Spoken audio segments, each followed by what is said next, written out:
भगवान बोले क्या चाहते हो?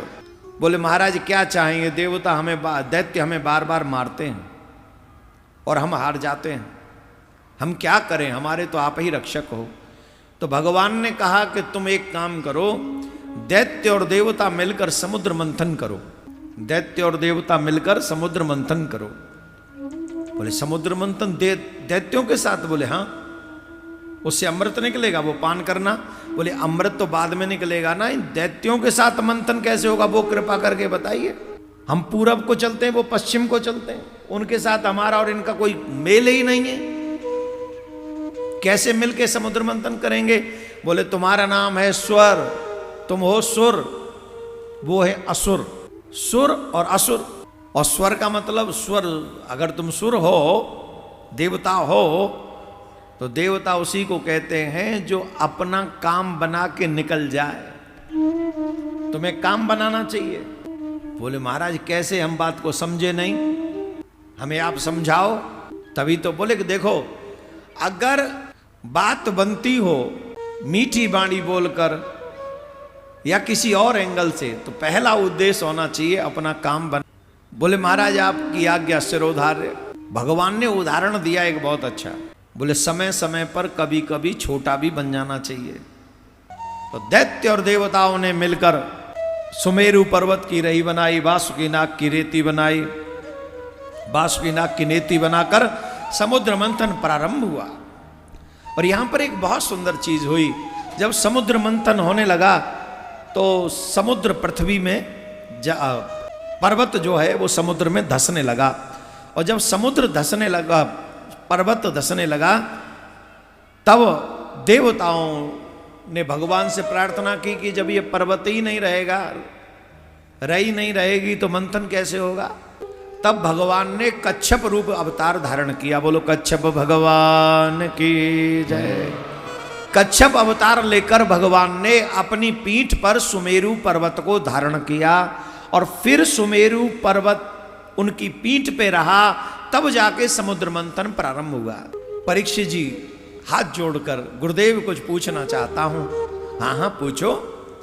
बोले गुरुदेव मुझे एक बात पूछनी है, भगवान का श्रीअंग तो बहुत कोमल है और पर्वत बड़ा कठोर, ऊपर से घर्षण हो रहा है, देवता इधर खींच रहे हैं, दैत्य इधर खींच रहे हैं, घर्षण हो रहा है, तो प्रभु इसमें तो मेरे गोविंद को बड़ा कष्ट हुआ होगा, मेरे प्रभु को बड़ा कष्ट। तुम्हारी पीठ पे कोई पर्वत रख दे, दर्द होगा कि नहीं? परीक्षित तो भक्त थे, उनको तो कष्ट होने लगा ये सोच के ही कि इसमें तो मेरे प्रभु को बड़ा कष्ट हुआ होगा समुद्र मंथन के समय। तब भगवान के श्री सुखदेव जी महाराज कहते हैं मेरे प्रभु को कष्ट नहीं हुआ परीक्षित, बिल्कुल भी नहीं हुआ, उन्हें आनंद आया। उन्हें आनंद आया कैसे? भगवान श्री सुखदेव जी कह रहे हैं नारायण को इतना आनंद आया जैसे दादाजी स्नान कर रहे हों और नाती आकर उनकी पीठ रगड़ने लगे। ये कितना भावनात्मक उदाहरण है। उनकी पीठ को मिलने लगे, तो जितना आनंद उस समय दादा को आता है, वही आनंद अपनी पीठ पे समुद्र मंथन कराते समय मेरे भगवान को आ रहा है, मेरे गोविंद को आ रहा है। अर्थात अपने भक्तों के लिए भगवान कष्ट भी सहते हैं, उसमें भी उन्हें सुख की अनुभूति होती है। ये भगवान की लीलाई है और कौन जानता। समुद्र मंथन होने लगा तो सबसे पहले विष निकला, और जब विष निकला तो सब डर गए, कौन पिएगा कौन पिएगा, काल कूट हलाहल विष है, कौन पिएगा कौन पिएगा, इस विष का पान कौन करेगा, और जब तक विष समाप्त नहीं होगा इसको पान नहीं किया जाएगा, आगे मंथन कैसे करें। तो उस विष का पान कौन करेगा, ये सोच के चर्चा हुई। देवताओं ने दैत्यों से कहा कि भाई हम बड़े हैं इसलिए हम बड़कपन दिखाते हैं, दैत्यो तुम ही पी लो, पहली कमाई है तुम ही ले लो। दैत्य बोले बड़े चालाक हैं ये देवता, बताओ हमें विष पिला रहे हैं। बोले ठीक है आपने बड़े होने का दायित्व निभा दिया, पर हम भी तो छोटे हैं, हमें भी तो बड़ों का सम्मान करना है, इसलिए हम ये पान नहीं करेंगे, पहली कमाई तुम ही रखो, बड़े भैया तुम खुश तो हम खुश।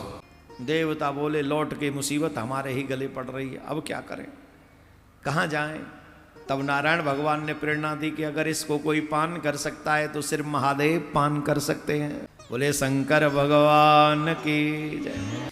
भूत बावन भोलेनाथ के पास दैत्य और देवता सब मिलकर गए कि ये विष पान आप नहीं करेंगे तो आगे कार्य नहीं बढ़ेगा, इसलिए हे महादेव हम पर कृपा करो।